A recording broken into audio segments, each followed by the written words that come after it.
Hello everyone, Barb here from barbaderholt.closetomyheart.com.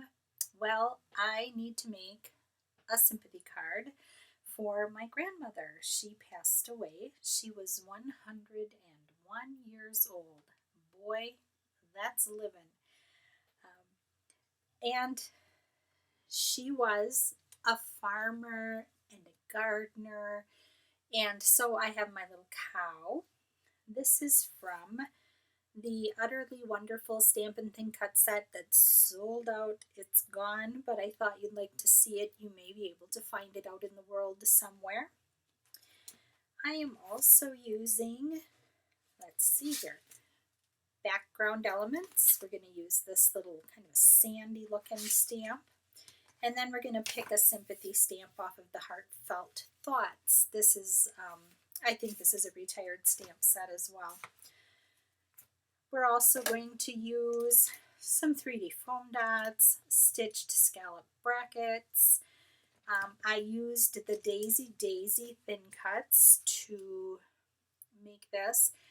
This is one of those things that's sold out before it even went live. It was just gone. So they were able to get some more in and we could pre-order. And so they're working on fulfilling the pre-orders in hopes that there'll be something left. So I'm not even going to show it to you. If it comes back in and they've got it, maybe I'll do another card with it. But I'm going to do a bit of a fun fold card. So this is a 5x7 card base. I'm going to fold that over. I am going to use my bone folder to crisp up that crease. Under normal circumstances, I might use a scoreboard for the next portion here, but I'm not going to today. I'm going to be lazy. So I need to fold this in half. I am just bending this up and I'm going to meet it with the crease in the card.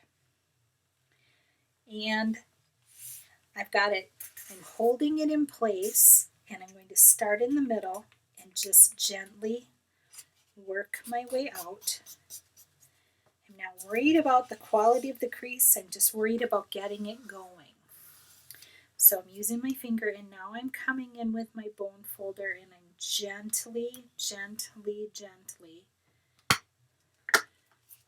getting that crease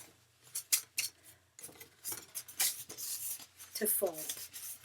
So now you can see there that's been folded in half. I didn't measure or anything, you just, if you do it like that, you don't need to measure. I have some black and white pattern paper from my stash. This is my stash. This is one of those big envelopes that we have that holds paper, the 12x12 papers. They're envelopes that are just like the little ones, but it's a big one. And I pull papers that are black and white in nature and I store them in here. Sometimes they're not black and white on the other side, but if I really like that black and white pattern, I will use it. I'm going to start attaching my pattern paper. This lighter pattern I'm going to stick. In fact, I am going to open this up so that I have my, what do we want to call this? My board here. Boy, the words, they have escaped me today. I'm using my Versamat. I like the contrast between the white card base and the black of the Versamat. It helps me to see where to line that pattern paper up. Now for this one, I want to make sure that I am not going over the top of that crease. So I'm going to do this because we don't want to interfere with the hinge. Now these pieces of pattern paper measure 2.5 by 7 because this is a 5x7 card base. I wanted something a little bit bigger. Now I can tell as I'm putting this on here that I have some paper to trim. You can see how that's hanging off the edge. So I'm going to get some scissors. These are my big Tim Holtz scissors.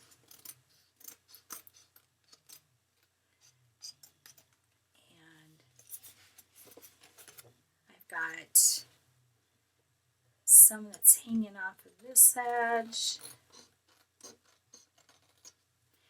And then even here, if I fold that, I can see that there's a little bit hanging up over this edge.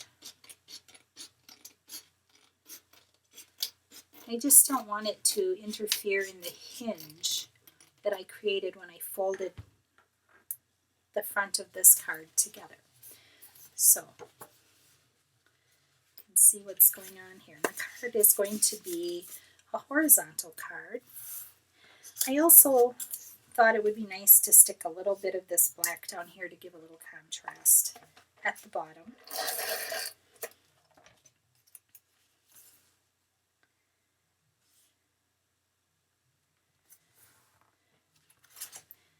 Those two pieces we're going to save for the inside. So now I have these two that are going to go on the outside. So I'm going to tack these down using my glue.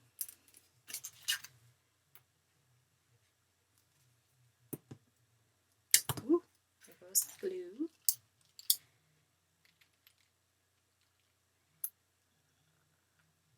I'm keeping it over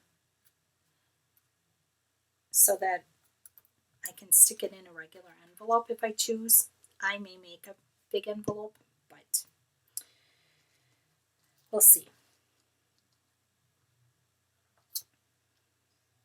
And I'm holding these in place. And then my little cow is going to go right about here. But I'm just going to put glue on the very edge because I want to attach it to the bottom half of my fun fold.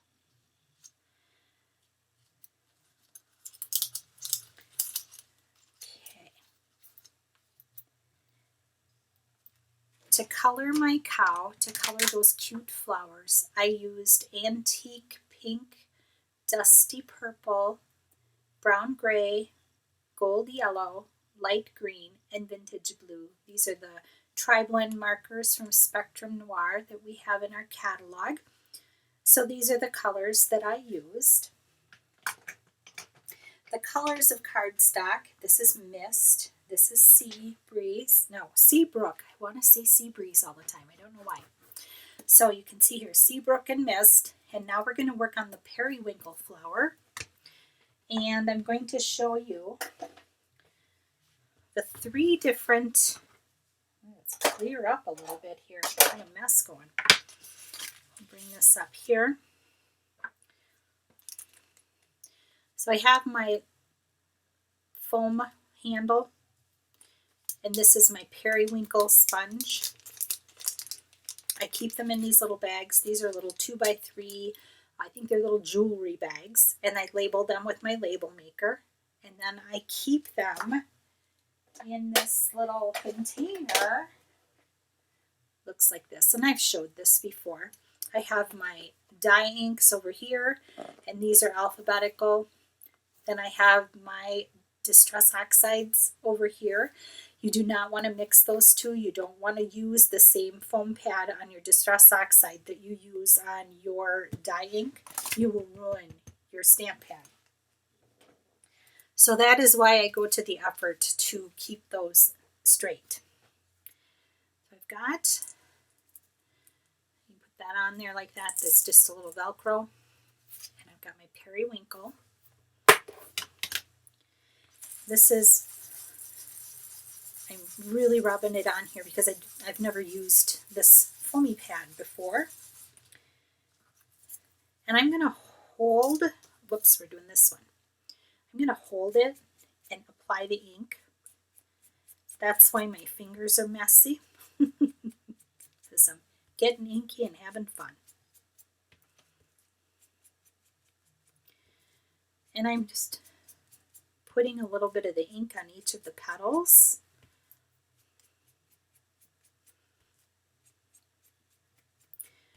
It is sunny but chilly here in northern Wisconsin. We just had about a 16-inch snow dump. Big fun. Okay, so I've got that done. And you can see what a difference that makes when you add that ink. This cute little fun top piece here, I'm just doing the swipey method. Ooh, and it really grabs the ink. Kind of messy, just like that. This one is where we're going to use this background stamp. I'm not even going to bother putting it on a block. I'm just using it on my fingers. And I'm going to just keep dabbing the ink on until it gets to the texture and the color that I'm looking for. Now, this ink is really quite dark on here. I think I've got the light side of the paper up. So there's a nice contrast. And this is sort of a sandy looking stamp. So I've got that done. Now I'm going to take my bone folder. I'm going to hang on to the petal. You definitely want to hang on to the petal down at the base. And I'm going to do a little curl. I hang on to the petal because I get a little aggressive and I tear the petals off. And that makes me sad. You can glue it back together, but in your heart, you know that that's been torn. I'm going to do the same thing with this petal. It has these little slits in it. It really gives it a neat texture. Like that. This one, I'm going to go in the opposite direction. And I'm being gentle, super gentle, because this is very thin. And if you get too crazy with it, you'll start tearing. So then that one kind of tips up, just like that. Now we glue them together. Little dab of glue. And I'm doing glue on this one because it's a smaller area. And I'm hoping that it isn't going to goosh out all over the place. This has a bigger area, so you can put glue on here. And you just twist it, offset it till it looks nice to you. And then I did use a little bit of silver foil paper to make the inside or the center of the flower. I thought the silver looked nice with these different colors. I just thought it was soothing. And that's what I wanted in a sympathy card. Now here I'm going to need to pop this one up because it's going to go over the top of these other ones. And I think I'm going to do a double pop. So we've got our little pop dots, and I'm going to double it up. So this is going to need extra postage for sure. And I'm going to lower this one so I don't cover up my little cow face. So right there. So when you open it, you can see how that's going to work. So I've got my little stitched bracket, and I need to get out some black ink. And we're going to dig into this sympathy stamp set.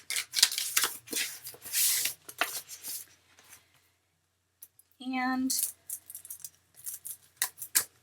I think this is going to just work on here. So I'm excited about that. Take a black.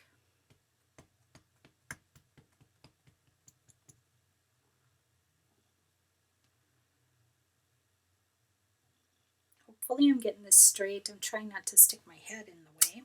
Ooh, that doesn't look bad at all. Then I do want,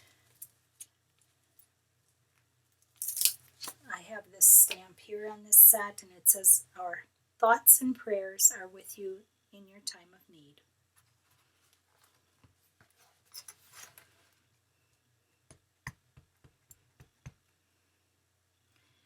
And I'm just stamping this up toward the top. And then there is another sentiment here. This one says, "May God's love lift you up." And I think that will be very nice.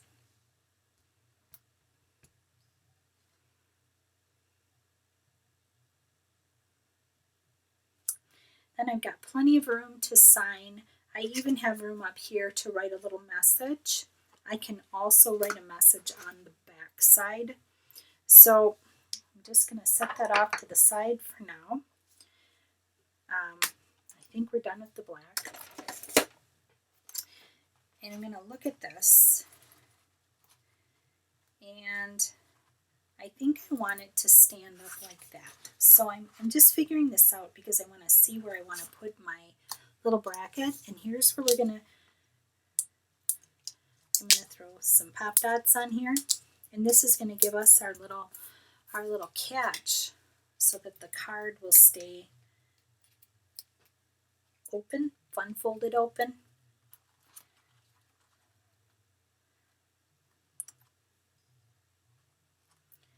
And then these two little leftover pieces of paper that were the cutoff of this bottom row, I am going to throw a little bit of tape runner on there. And I'm going to line it up with the bottom.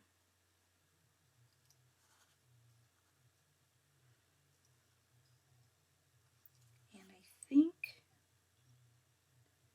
at about the 1/2 inch mark, I'm going to stick that on there. Ooh, we're sticky. Same deal on this side. I'm going to find about the 1/2 inch mark.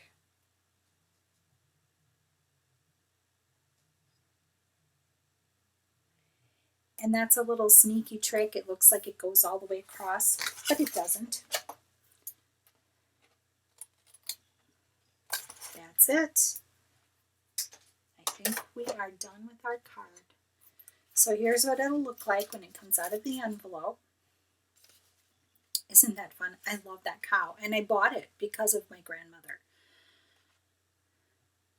Then you can open the card, you can read what's in there, and then to display the card, it just sits like this.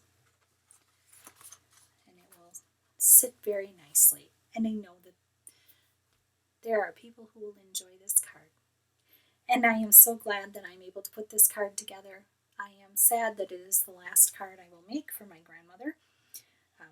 But I'm happy that she enjoyed the many cards that I made over the years. Thank you so much for stopping by.